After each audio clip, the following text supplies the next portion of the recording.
കലയും സാഹിത്യവും പാട്ടും ഒന്നുമല്ല പറഞ്ഞത്. അതിൻ്റെ അടിസ്ഥാനമായിട്ടുള്ള മനുഷ്യാവകാശങ്ങൾ, ജനാധിപത്യ അവകാശങ്ങൾ, അതേപ്പറ്റിയാണ് പറഞ്ഞത്. അപ്പോഴെല്ലാം വേദി ആ പുൽത്തകടിയായിരുന്നു. ഈ ഓഫീസിൻ്റെ ഏറ്റവും വലിയ സൗന്ദര്യം ഞാൻ പറയും ആ പുൽത്തകടിയാണ്.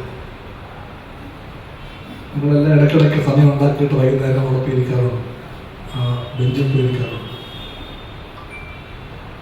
അവിടെ ഇരിക്കുമ്പോഴത്തേക്കൊരു പ്രത്യേക സന്തോഷം ഉണ്ടാകാറുണ്ട്, കുളിർമ ഉണ്ടാകാറുണ്ട്. ഒരു പാർട്ടി ഓഫീസ് അങ്ങനെ വേണം. ഇത്തവണയും പുൽത്തകടിയിലെ ഈ കൂട്ടായ്മയിൽ ഞങ്ങൾ ആഗ്രഹിച്ചത് ഇതിലൊക്കെ വരുമ്പോൾ അവിടെ തന്നെ ഇരിക്കണമെന്നായിരുന്നു. പക്ഷെ മഴയൊന്നുമില്ലെങ്കിലും ഇന്നലെയും മിനിഞ്ഞാന്ന് പെയ്ത മഴയുടെ ഈർപ്പം മാറിയിട്ടില്ല. ഷീറ്റ് വിരിച്ചാലും നനയും. ഇരിക്കുന്ന എല്ലാവരുടെയും മുണ്ടിലും പെൻസിലൊക്കെ വെള്ളം പറ്റും. അതുകൊണ്ട് ഇഷ്ടത്തോടെ അല്ലെങ്കിലും, ഇഷ്ടത്തോടെയല്ല, ഇഷ്ടാതെ തന്നെയാണ് ഇങ്ങോട്ട് വേദി മാറ്റിയതാണ്. ഞാൻ അധികം പ്രസംഗിക്കേണ്ട കാര്യമില്ല. ഈ രണ്ട് പേർ ഇവിടെ ഇരിക്കുന്നുണ്ട്. അവരാണ് ഈ ദിനത്തിൻ്റെ എല്ലാം. രാജഗോപാൽ ഞങ്ങളുടെ രാജനാണ്. മോളുടെ കല്യാണത്തിൽ പങ്കെടുക്കാൻ വേണ്ടി പാസ്പോർട്ട് പുതുക്കാൻ വേണ്ടി പോയതാണ്. കൽക്കട്ട വരെ പോയി പാസ്പോർട്ടൊക്കെ പുതുക്കി അമേരിക്കയിൽ ജോലി എടുക്കുന്ന മോളുടെ അടുത്ത് പോയി കല്യാണം കൂടി വരാമെന്ന് പറഞ്ഞ് പോയതാണ്. ഏറി വന്നാൽ 1 മാസമായി എന്ന് പറഞ്ഞാൽ പോയത്.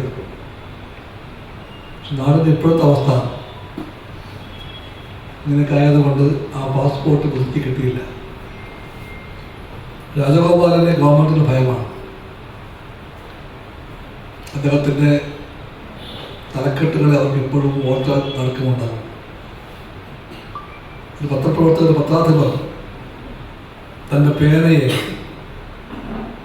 തൻ്റെ തലക്കെട്ടുകളെ ഇത്രയും മൂർച്ചയുള്ള ആയുധമാക്കി മാറ്റിയത് എങ്ങനെയാണെന്ന് രാജഗോപാൽ ഇന്ത്യയെ പഠിപ്പിച്ചു. ആ മൂർച്ചയുള്ള വാർത്തകളും തലക്കെട്ടുകളുമാണ്. ടെലിഗ്രാഫിൻ്റെ പത്രാധിപരായിരുന്ന രാജഗോപാൽ ടെലിഗ്രാഫ് വിട്ട് കഴിഞ്ഞിട്ടും ഭരണകൂടത്തെ ഭയപ്പെടുത്തുന്ന ആളായി മാറിയത്. ആ ഭയപ്പാട് മൂലമാണ് ഒരു അച്ഛനും തൻ്റെ മകളുടെ കല്യാണത്തിൽ പോലും പങ്കെടുക്കാനാകാത്ത അവസ്ഥ ഉണ്ടാക്കിയത് ഗവൺമെൻറ്. സമയത്ത് പാസ്പോർട്ട് പുതുക്കി കൊടുത്തില്ല. എല്ലാ അച്ഛന്മാർക്കും മോഹമുണ്ട് മക്കളുടെ കല്യാണത്തിന് സാക്ഷിയാകാൻ, ഒപ്പി നിൽക്കാനും, അവളുകൂടെ നിൽക്കാനും, അറിയാൻ കൈവയ്ക്കാനും, ചേർത്ത് പിടിക്കാനും ഇങ്ങനെ അച്ഛനും മോഹമുണ്ടാകും. രാജഗോപാലിനും ഉണ്ടായിരുന്നു, നമുക്കറിയാം. പക്ഷെ പോകാൻ പറ്റിയില്ല. അന്നെല്ലാം ഞങ്ങൾ കണ്ടു. സ്ഥിരമായിട്ട് ബന്ധപ്പെടുമ്പോഴും ലവലേശം പതറാതെ, ഇപ്പം പോലും ഭയപ്പെടാതെ, കല്യാണത്തിൽ പോകാൻ പറ്റിയില്ലെങ്കിൽ പറ്റിയില്ല. എൻ്റെ മോൾക്കത് മനസ്സിലാകും.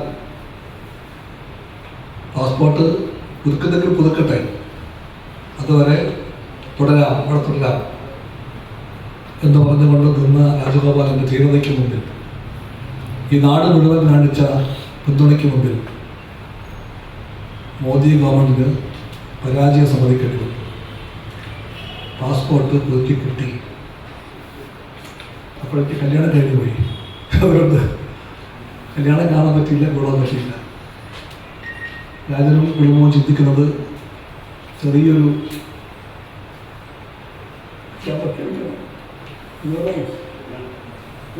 സുരസംഗമം വിളിച്ചു കൂട്ടി എല്ലാവരെയും പരിചയപ്പെടുത്തും. ഭാര്യയെയും ഭർത്താവിനെയും, മകളെയും ഭർത്താവിനെയും പരിചയപ്പെടുത്തും. അപ്പോഴൊന്നറിയില്ല, അതുണ്ടാകും. രാജൻ്റെ ഏറെക്കാലമായിട്ടുള്ള വരവാണ് അങ്ങോട്ട്. ഇവിടെ നിന്ന് അങ്ങോട്ട് പോയത് ഇതേ ഓഫീസ് രാജഗോപാലൻ പോയത്. കനലിൻ്റെ പുറകിലെ കനൽ ശരിക്കും പറഞ്ഞാൽ രാജഗോപാലാണ്. ആ കനലിൻ്റെ കൂടെ ബെഞ്ചും ഉണ്ടായിരുന്നു, ഇപ്പോഴും ഉണ്ട്, സൂര്യനുണ്ട്, അങ്ങനത്തെ എന്തൊക്കെ ഉണ്ടെങ്കിലും ഇദ്ദേഹം ഒരു കനലായിരുന്നു.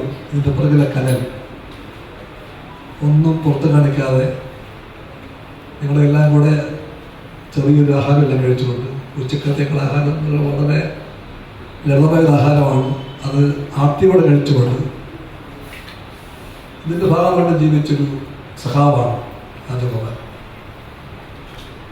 ഇവിടെ നിന്ന് പോകുമ്പോഴത്തേക്കും ഞാൻ ഓർത്തത് വേഗം വൈകുന്നതായിരുന്നു. പക്ഷേ മാസങ്ങൾ എടുത്തെങ്കിലും അദ്ദേഹത്തിൻ്റെ ഫസ്റ്റ് ഹോം കമ്മിങ് ആണ് തിരുവനന്തപുരത്ത്. ഞങ്ങൾക്കെല്ലാം അതൊരു ആഘോഷമാണ്. അതിൻ്റെ കൊട്ടും ഘോഷമൊന്നുമില്ല. പക്ഷെ ഞങ്ങളെല്ലാം മനസ്സിൽ ആഹ്ലാദം പരിഭ്രമപ്പെടുത്തുന്നുണ്ട്.